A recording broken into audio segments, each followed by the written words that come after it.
And here we go in 3, 2, go. We're going to show how to transplant a fruit tree and a rose bush without causing harm to the root system. Because typically what happens is when we transplant a plant, the dirt falls off and then shock occurs. And it's hard to get the plant back into a stable condition. We're fighting ourselves doing that. So the best way to do this is we take these real thin pots. They're very flimsy for a reason, and that is so we can take a knife and cut around the whole bottom of the pot. And when that bottom's removed, we're going to put our hand underneath it. We're going to slide it into the hole.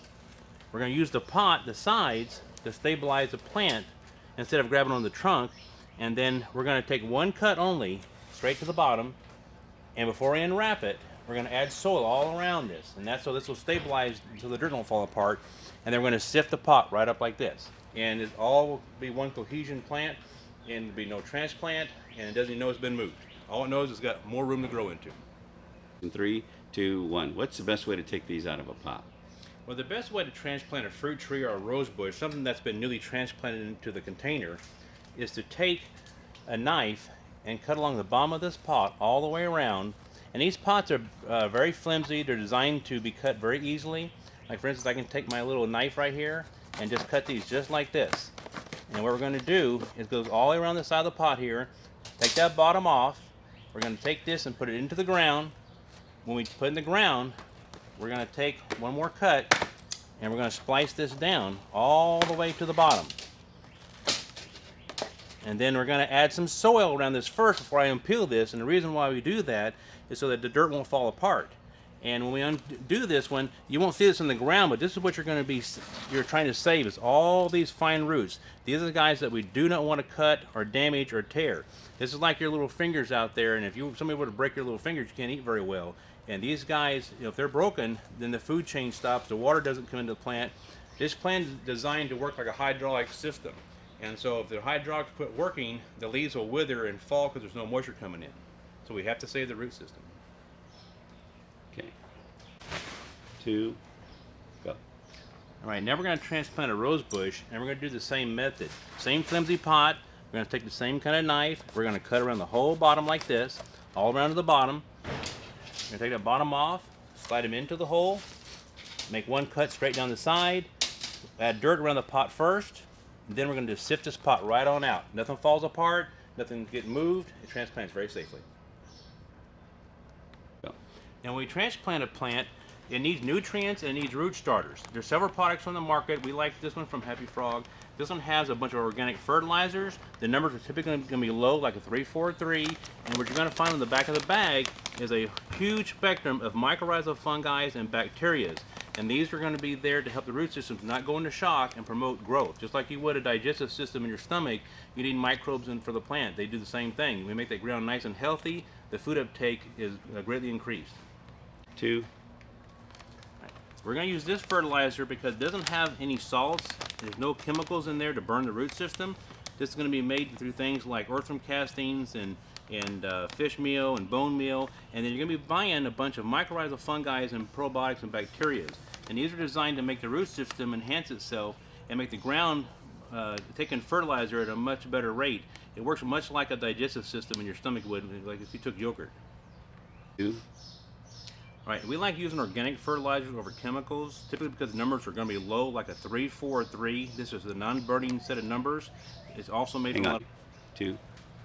And after we transplanted the plant in the ground, a lot of people are going to want to give the plant a good start, and we're going to mix a little bit of compost when we planted the plant. Now it's time to give it some nutrients. And the nutrients are going to be a set of numbers like 343, for instance, and it's going to have a bunch of organic fertilizers, no salt, nothing that would burn the root system.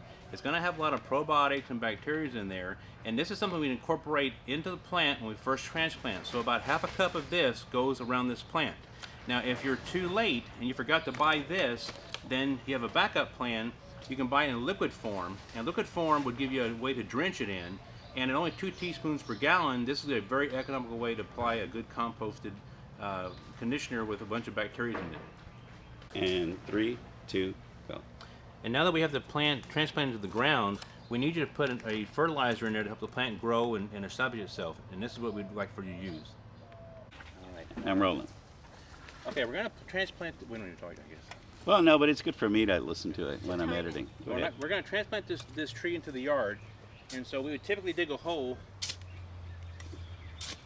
as deep as the container and somewhat twice as wide.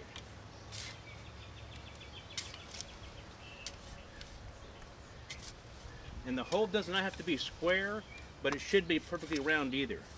So you can kind of just edge it off like this. And the reason why we do square is that so the plant does not try to grow in circles around in the soil. But if the hole is twice as wide, there's no issue with that. Now we would take the container, we'd put on its side, we'd take a knife or a good pair of cutters, and we would cut all the way around this pot.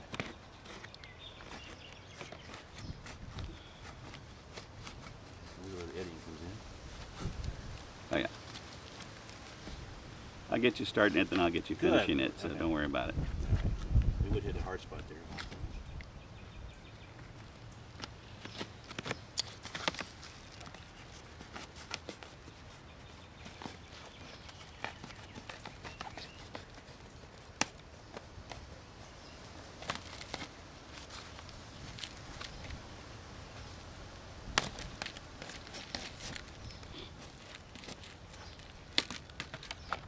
Okay, then we take this plant, you can see all the fine roots down below here, so we'd hold this together, we'll put the tree in the ground like this, very carefully, hold the tree up, try to use most of your hands on the container so not to stress the root system, move this around to the shape we want it to be, make sure it's nice and straight, then we would take our cutter one more time, cut the pot, slid it all the way down,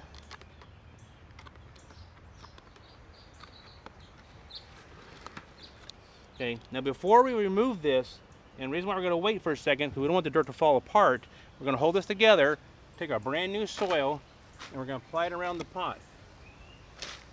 And the reason for doing this is so that when we move the pot away, we're going to sift it out just like this, and it hasn't been disturbed. This did not fall apart, it's in no shock, we didn't cut any root systems, we just take our soil, put the proper dirt level, like this. Be sure not to cover the graft, and voila, we're there.